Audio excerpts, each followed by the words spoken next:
He has taught science for over 40 years in Queensland secondary schools. He holds a PhD in astronomy, an area in which he is passionate, and he has lectured on this topic on board Cunard's Queen Elizabeth. He is well-travelled, having visited the 7 continents, and enjoys geographical places, for example, Hawaii, the Great Rift Valley of Africa, Galapagos Islands, Jordan River, and Antarctica. And I'm a bit jealous because I haven't been to one of them. Keith readily accepts a challenge to present talks on various topics for MAP Group, and we thank him heartily. Please welcome Keith for this morning's talk on how America's states got their shapes.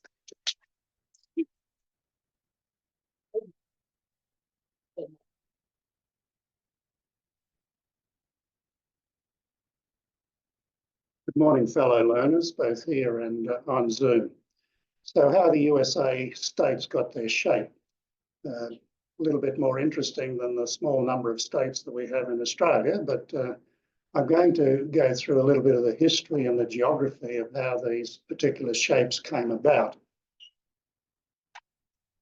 We can see, as I mentioned in the preamble, that here's some straight lines, and down this way, north, south, east, west. Over here, we've got a few curvy lines. They look to me like they're probably going to be rivers. And some unusual things that you've got a straight line here, but it actually doesn't match up with the latitude of this straight line over here. So it looks a little bit of a hodgepodge, and I'm hoping to go through both the history and the geography of the general things. However, I'm not covering little things like this little nick down here. That's a story in its own right. And I got most of my information from this book, How the States Got Their Shapes, by Mark Stein. Now, he goes through some of the general things, but then he goes through the 50 states. And I won't say it's boring, but it's tedious, where he goes through the a state, and then he'll indicate why its northern border is where it is, why it's southern, why it's eastern, why it's western. But if you really want to go into a lot more, I recommend that particular book. That's where I got the initial idea of giving this particular talk from. So, being geography, let's have a look at some of the features that might influence where state borders might be. So we've had the Appalachian Mountains over towards the Atlantic, and you can see that that cuts through a number of places where the borders are. Then you've got the Rockies over here, and again, that seems to cut through a number of borders as well. And then the Sierra Nevada, which really dictates a little bit where the Californian border is. So mountains geography has some influence on where some of these boundaries are. And these wriggles that look like rivers are in fact rivers, which do demarcate some of the aspects of the state boundaries. We have the Missouri. The Missouri is, even though it's a tributary of the Mississippi, is actually the longest river in the United States, so it's longer than the Mississippi. It doesn't contribute too much to borders. There's a little bit of the Missouri River here on one border, a little bit here, but the rest of it doesn't dictate any borders.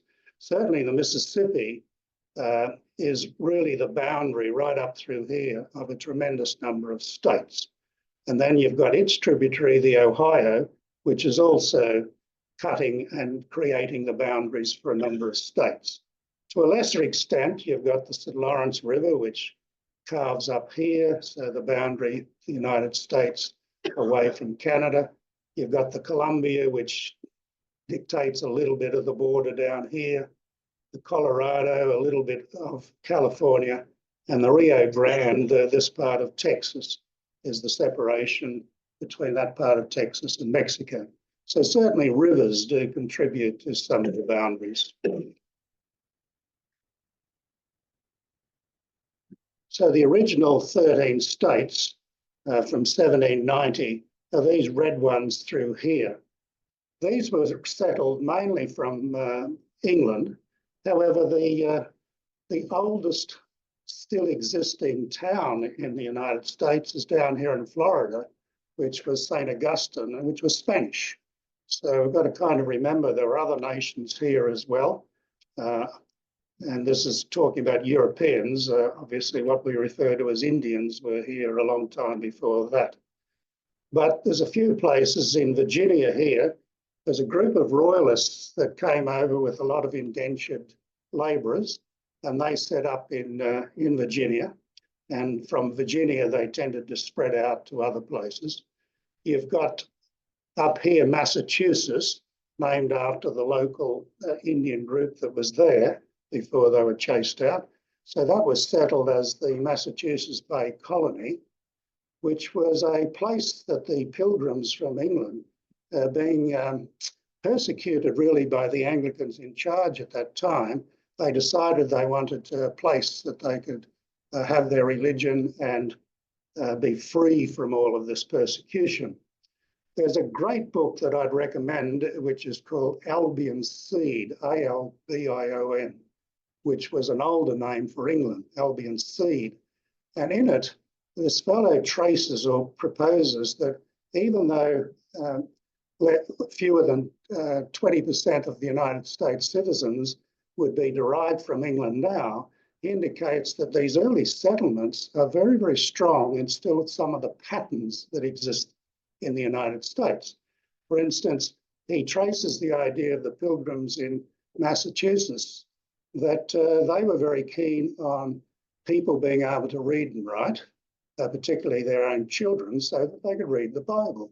And what you've ended up today is a tremendous amount of literacy, people who are literate in that part of the United States, and some of the great universities, etc., like the Massachusetts Institute of Technology, are in that particular area. So I got fascinated that these things that happened in the 1600s, he still was able to trace some of the patterns of housing, some of their views, even the names of people back to that particular time. In any case, even though they were, the people here were getting away from persecution, they didn't like some of the sects, that's S-E-C-T-S, that was growing up around them. And some of those people then moved to places like Connecticut and so on. So the people who were arguing about intolerance became intolerant as well. New York was actually Dutch, and so that was taken off them. You've got Pennsylvania here, and Pennsylvania was set up by the Society of Friends. Now, they tend to be known more as Quakers, but that's the particular terminology. So again, another religious group, and they moved away to this part of the United States. Now, the name Pennsylvania, Sylvan means woods, so it was the woods of Penn, P-E-N-N, and William Penn was in charge of this particular colony for a long period of time, so Pennsylvania. Then this whole area down the bottom here was a large colony of Carolina, and that was tended to be settled by a number of the king's friends. So he was rewarding them for supporting him. And then eventually that was broken up into some of the others. So these are the 13 colonies that existed in 1790, and they became the original 13 states of the United States. And they're shown on the US flag. If you count those number of stripes, the whites as well as the red, there are 13 there. So they represent the original 13. And the United States now has 50. If you count there, 6 and 5 are 11, times 4 lots of those pairs gets you to 44 there, plus another 6 gets you to 50. So each star representing a state of the United States. Now, this is 1750. A lot of people don't realise how much of this land was owned or controlled by other European colonies, other European countries. So this part in red was what I just indicate was the original 13 colonies that became the first 13 states of the United States. Here's the border here between the USA and Canada. So all of this area, the blue and also this purple area, was part of French, which was eventually England took it over. Then I'll speak about that a little bit more. But there's big swathe of French territory right through the middle of the United States. Louisiana as a state is this one here, but this whole area here was referred to as Louisiana by the French. Then you've got the Spanish. I've already mentioned St. Augustine here in Florida, but Florida and all of this part, which is Mexico and Texas and these parts, I think the person who coloured this in missed out a little bit. So California was also under Spanish control. This is breaking my idea that you never put more than 20 words on a slide. And the only reason that I'm doing it is that I just want to group things so that you can see a little bit where I'm going with this and to try to see how things fit into context. I want to start here with the US Declaration of Independence. So 1776 and all these other things around it were leading up or away from that. So if we come back to here, and I will be doing this a little bit more deeply soon, but the French and the British had a bit of a stoush. And this particular, after the stoush in 1763, Britain came out victorious. However, as a result of the cost of this war, they put a lot of extra taxation onto the citizens of what we now refer to as the United States. So they weren't very, very pleased with this, and they put together a convention in a number of years later to really claim that they didn't want the amount of taxation that was being landed by Britain. At this stage, there was no real suggestion of ever breaking away from Britain. They just wanted to be loyal British citizens, but without all the costs involved in paying for the war. However, the next year, and it went on for some time, there were things starting to move where people were saying, look, we're not going to get anywhere here. I think we need to establish our own country. So that war went on for those number of years, but only a year later, the US declared it was an independent nation. So I want you to see that that's within the time of the war. Obviously, Britain did not accept that claim, and that's why they continued fighting. But the Declaration of Independence came many years before the war with Britain and what we now call the United States came about.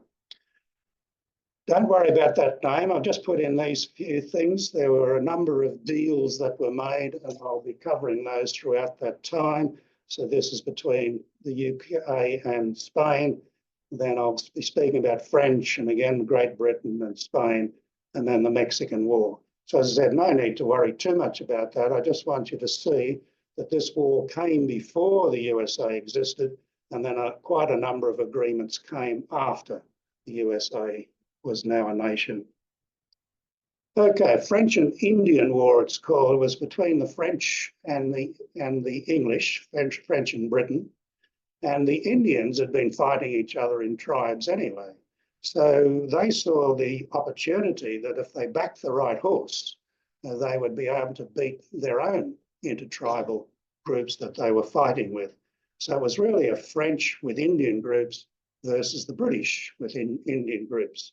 And 2 years after this was the beginning of the 7 Years' War, which is referred to between mainly Britain and France in Europe.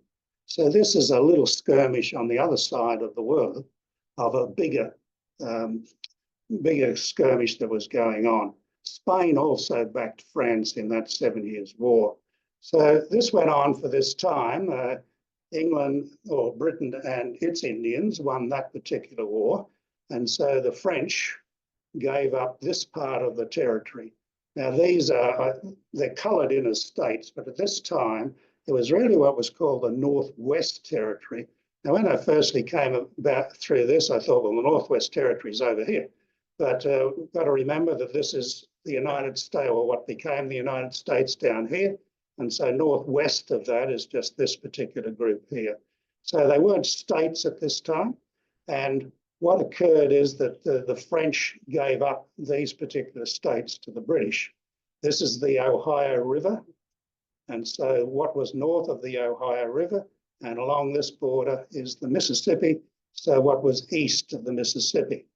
In addition, Spain, that had also supported the French, they gave to the British Florida down here. It went back to Spain for 20 years until eventually the United States took it over. Now, to become a state, there were a few number of things that were required. In the early part, a group had to be voted by 9 other states to be accepted. And at the early part, there was 13, so it needed a fairly good group to be able to come in. But as time went on, sometimes it was a requirement of 20,000 people had to be in this area. It had to come from the people, and they were supposed to draw up what was called, even though they weren't a state constitution. It had to be Republican, and then it was voted on by the whole of the other states in Congress. Now, Congress started off as only one house, the House of Representatives. So it initially copied a little bit like Britain, from which it came. So the House of Commons, the House of Representatives, Australia copied that name. So for a while there was no Senate, but then they introduced the second house, the Senate. And at that stage, there were 2 senators from each state. Now, they didn't really copy the House of Lords. It would be one of the most uneven houses in the world in terms of voting. It's hereditary in many cases, and it's starting to get its members less and less. So the governments have been sick of paying for this. So it's not as easy to remain a member of the House of Lords, but it's a completely unequal house. And so the United States, trying to remember, the United States wasn't the first republic, but it was a big experiment at this particular time in government. You really had royalty controlling so many of the places in Europe from which these people came. And this was really an experiment to see, was this going to work, a Republican government? And I love the part in, if you've seen the play Hamilton, where the king just laughs that George Washington has to go for another vote and that he would actually give up being president. He just had no sense that George III, that he would ever give up being in control of a country. So this was a very different model from most of what was going on. So later on, these particular areas, which was the Northwest Territory, moved into those states. So this is a funny name, the Nootka Convention, goes back to 1790.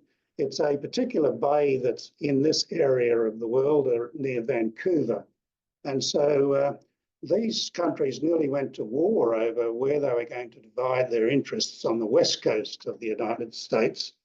So Britain was involved in the fur trade up here in Canada, and they wanted to go both ways, this way and this way. And they needed a place where they could get their furs to ships. And so all the rivers that are in this part and north of 42 degrees north actually flow into this Nootka Sound, as it was referred to.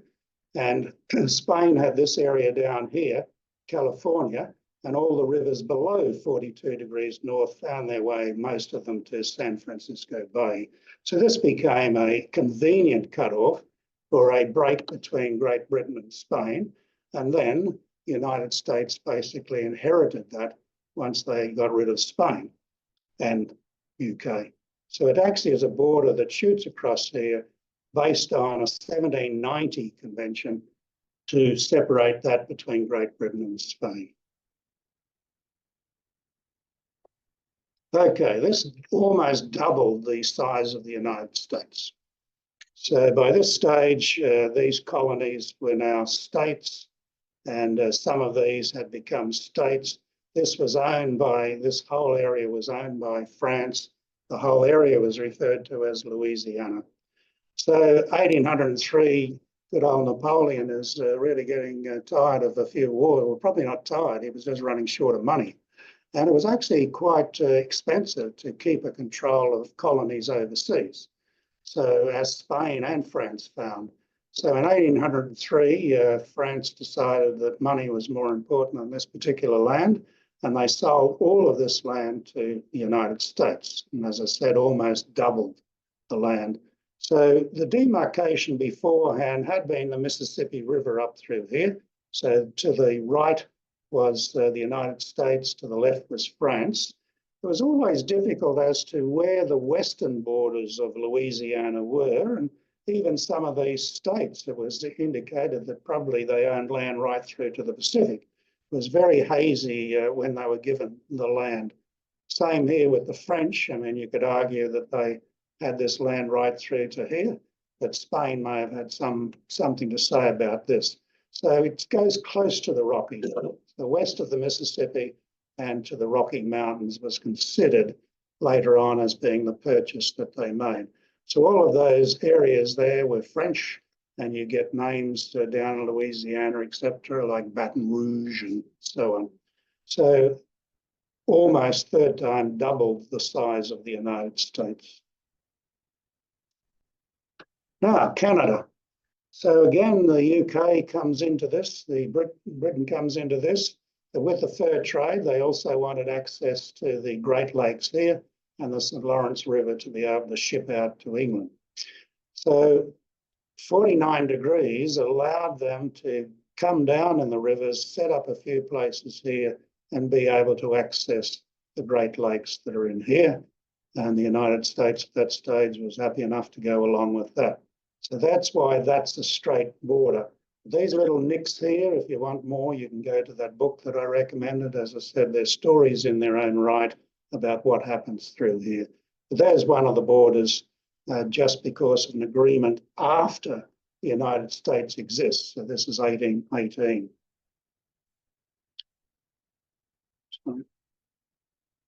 Now, this is an agreement between the USA and Spain in 1819.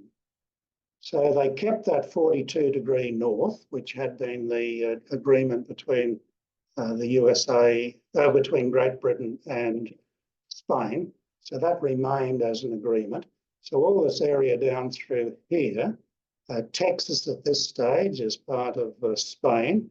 However, they did give up Florida, and that became part of the United States with this agreement. But otherwise, the border here, this was all Spanish. And in 1819, 2 years later, the Mexicans had been fighting with the Spanish for independence for quite since 1810. And in 1821, they finally beat the Spanish. And so all of this area became Mexican. So Mexico down here, Texas, and all these places through here were all Mexican. Texas wasn't terribly keen on staying with Mexico, and it actually declared itself an independent republic.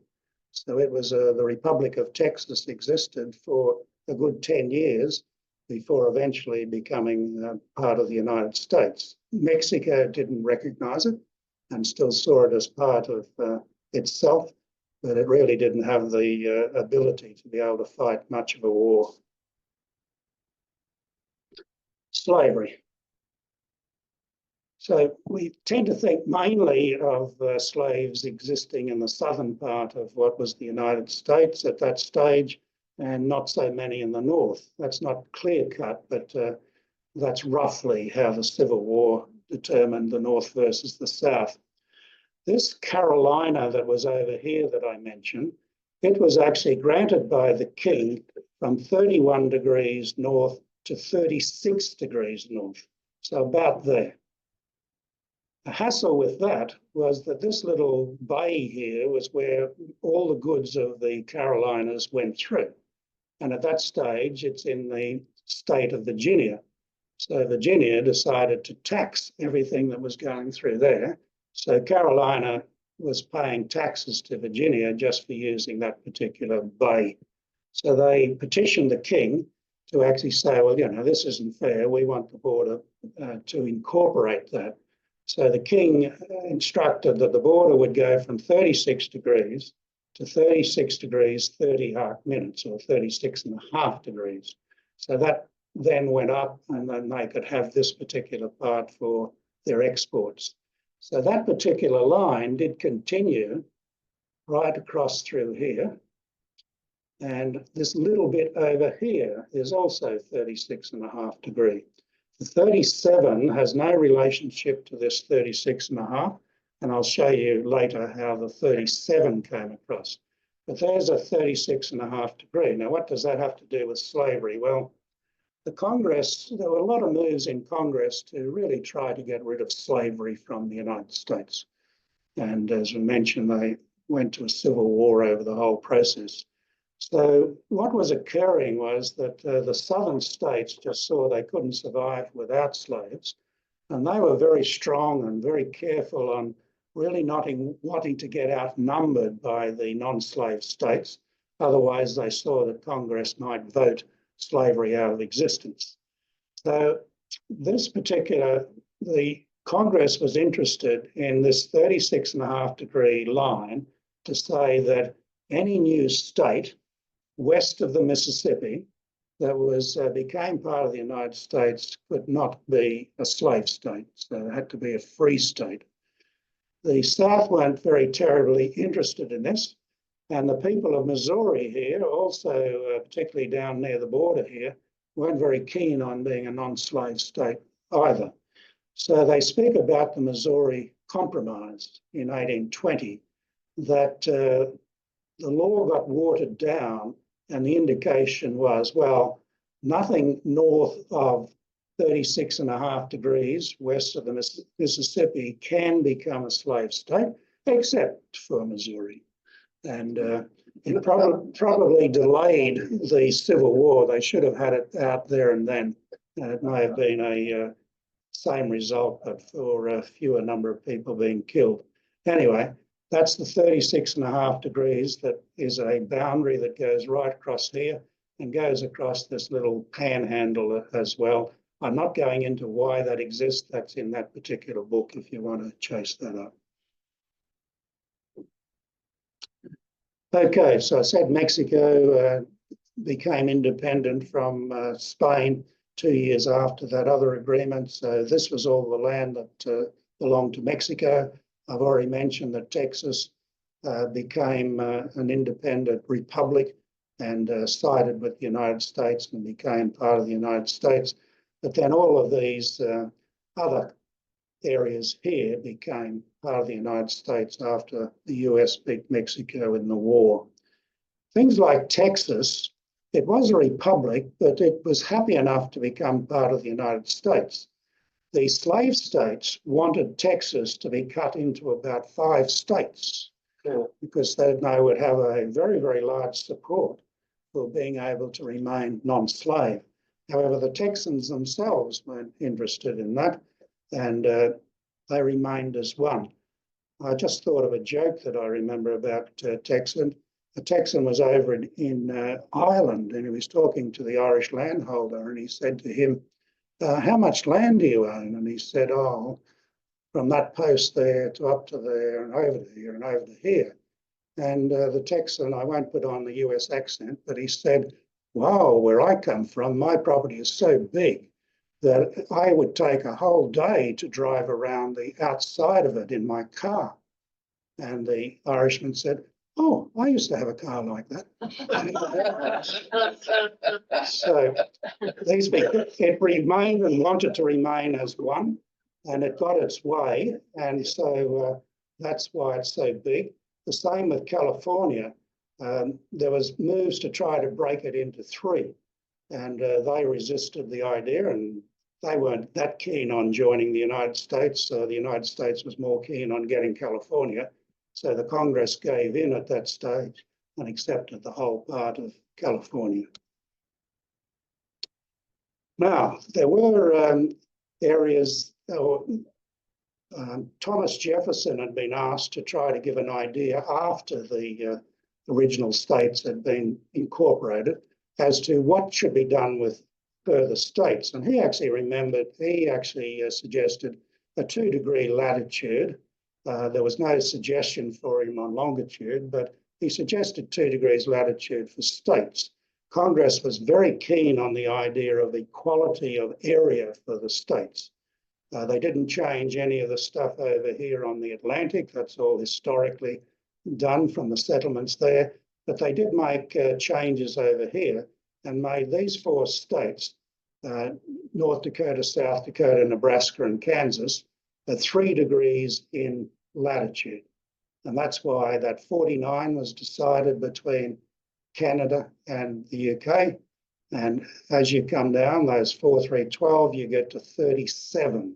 And that's why that 37 is decided by a different case from the 36.5 degrees for slavery. So it's a little bit of a fluke that they're so close together, but it is unusual. And then, so that's the prairie, and they continued with that to some extent with the Rocky Mountains. So whereas you've got 4 states of 3 degrees latitude, next to it you've got 3 states of 4 degrees latitude. So it was an attempt. You know, I'd have shoved that one over there and kept the straight line going, but Utah was already there. But you've got at least those 7 states are fairly equal in close to equal in latitude, and certainly in areas they go close. And it even becomes better when you look at a number of these western states are 7 degrees in longitude. So 7 degrees, 7 degrees, 7, and then 7 down there. So this is an attempt by the Congress to try to get some equality in size, and the idea they already had equal representation, but latitudes and longitudes to try to keep them equal. So they didn't take into account population?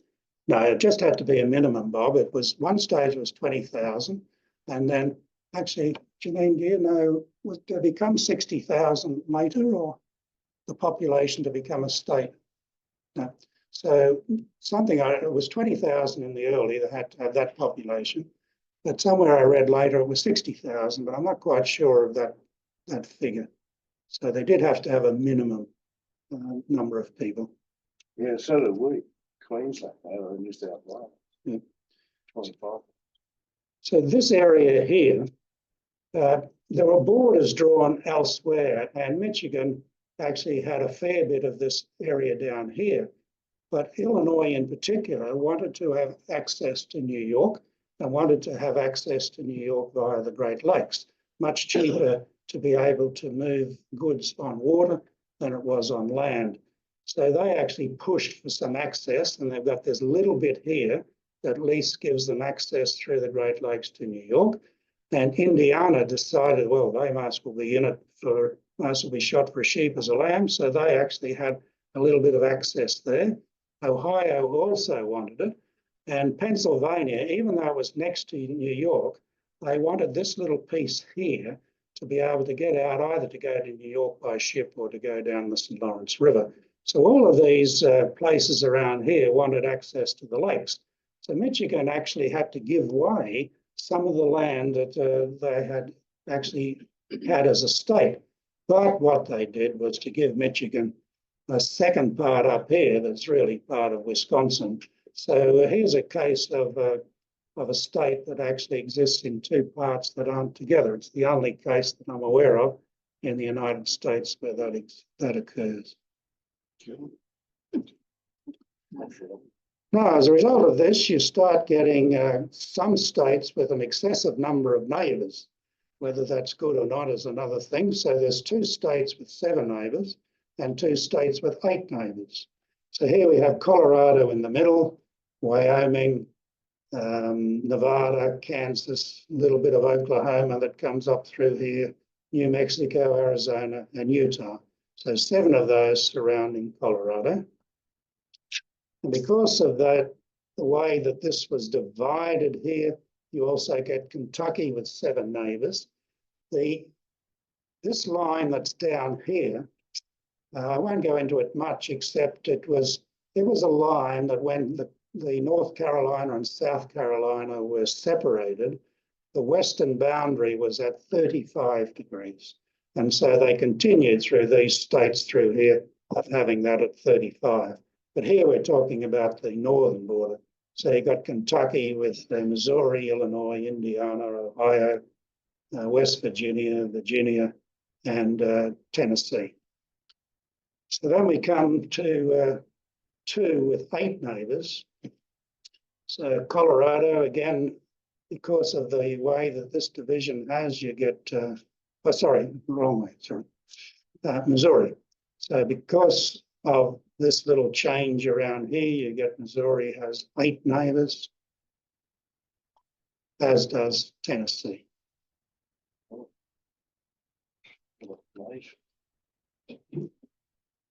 So I've tried to give a broad picture of how the United States states came to have their particular shape.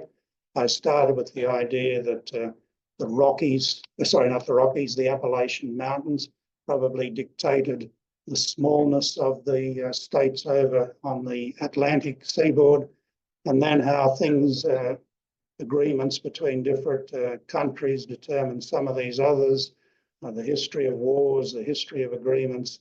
And as I said, there's a lot of court cases that happen between different states arguing over where their boundaries were. And I refer you to that book if you want to. And what do you do if the boundary is the center of the Mississippi and it starts wandering? Do you keep it as the center of the Mississippi, or do you keep it in the latitude and longitude of where it was? So they've tended to do the latter in many cases. And so you get some states that border the Mississippi that actually are on the west of the Mississippi with a little bit that's on the east of the Mississippi. So you get those problems, if you like. But the United States loves having court cases. So some of those are still existing, trying to sort out the real boundaries between some of the states. But they love litigation. And so, ladies and gentlemen, that's the conclusion, and over to you for questions.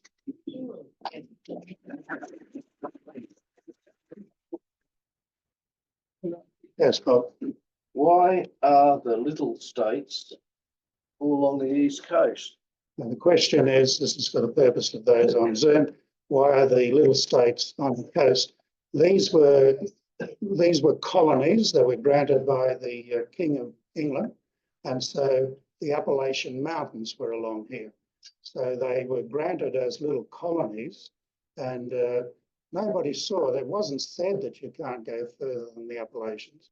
So the Carolinas was a big area, but they broke up, and I mentioned why they broke up. And then some of those areas around here became states in their own right. And in the 13 colonies, at the first convention to really complain about the taxes from the UK, there were 12 of them. Georgia was not part of the first convention, but did come on board for the second convention. So originally there were 12 and then 13, but they remained their size based on their original colonisation. Yes. How did Rhode Island come into existence? The question is, how did Rhode Island come into existence? The information I think I've got is that it was one of these religious sects that actually became separated from the Massachusetts Bay colony, and they went to Rhode Island. Yeah. You didn't mention Alaska. Didn't mention Alaska. It's sitting down here, actually up further. But the Russians, I guess Vladimir Putin would be rolling around now that they actually sold it. So that was sold in 1867 to the United States, and it already had its boundaries mainly from whaling stations and so on, and then it became a state in 1959. The Americans and the Russians are very close together. Sorry, Roger. Around there. From your research, any indication of the locations of the various indigenous tribes featured at all in the thinking of the carve-ups? My quick answer would be no, but what they were looking at when they gave when these colonies were set up, the idea generally was that they would move out. The Indians would move west. However, that's not completely the case. The Pilgrims, you know, they're a religious group, not that that means anything sometimes, but they really had sympathy of the Indians as well. And they really tried to work with them in the early stages. But there was a big push for them to keep going west. And oftentimes they were promised things. The United States government would have agreements with them, particularly around this Kansas area. and but the agreements were just overridden, and they just kept getting pushed out, and eventually west, until really there were some people wanting them to be completely wiped out. And there are indications of people speaking and writing about this, that was what they were trying to do. Others were trying to accommodate them to some extent, but it's really the case when you've got a colonising power that's got guns and so on, the indigenous population has very little chance.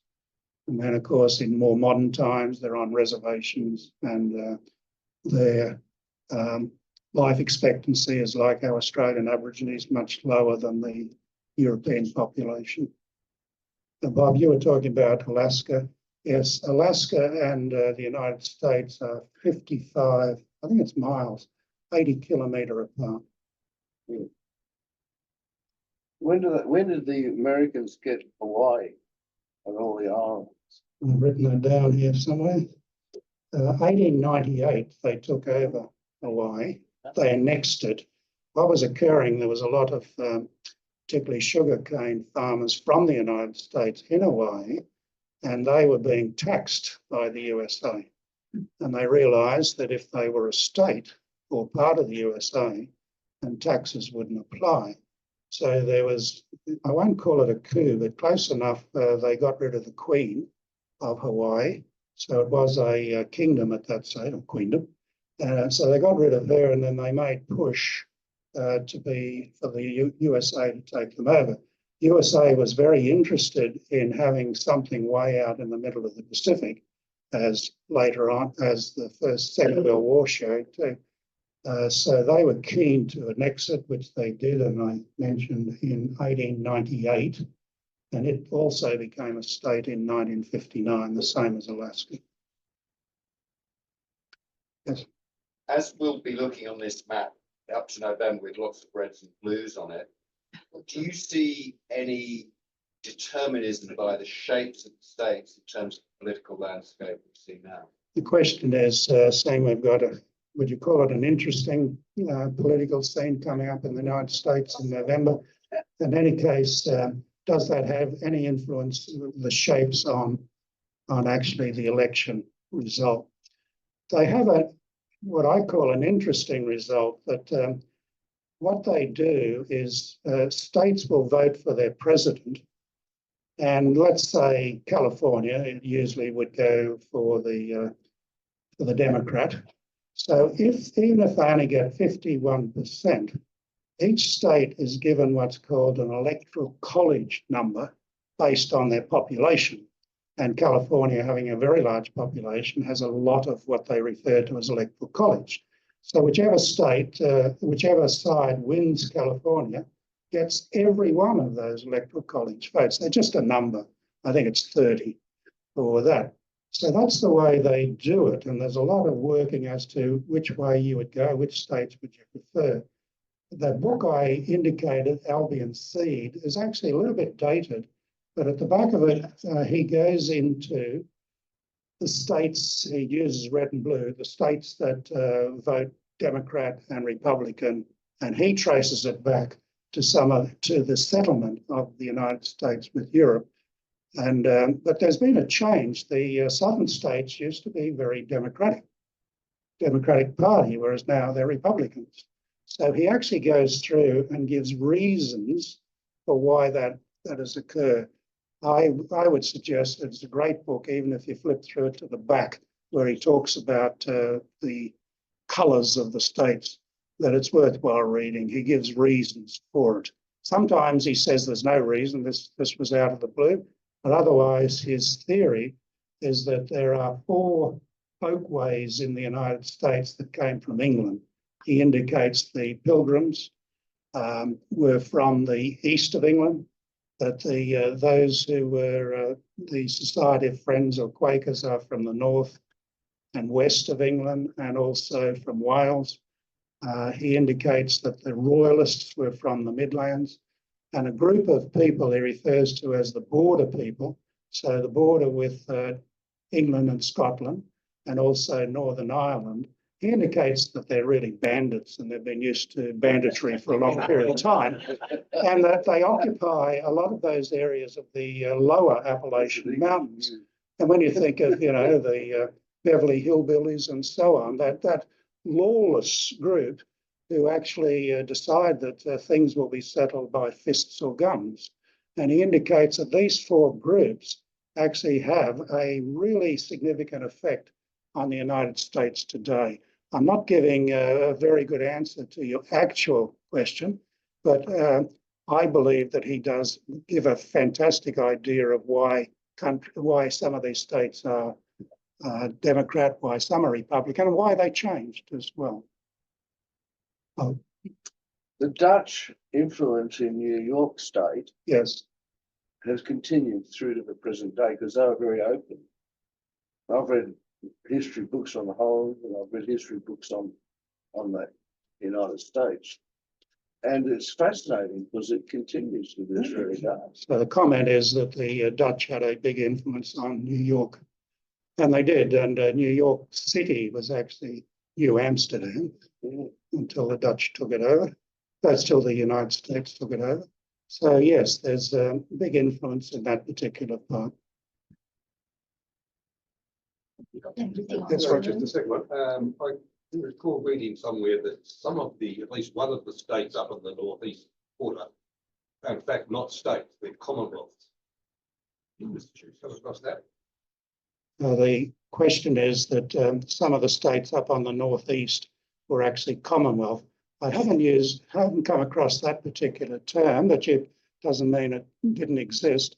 As I said, they had the Massachusetts Bay Colony, and then even Carolina is kind of a version of Charles, which was named after the king. So you have a lot of these sort of names that come up through there.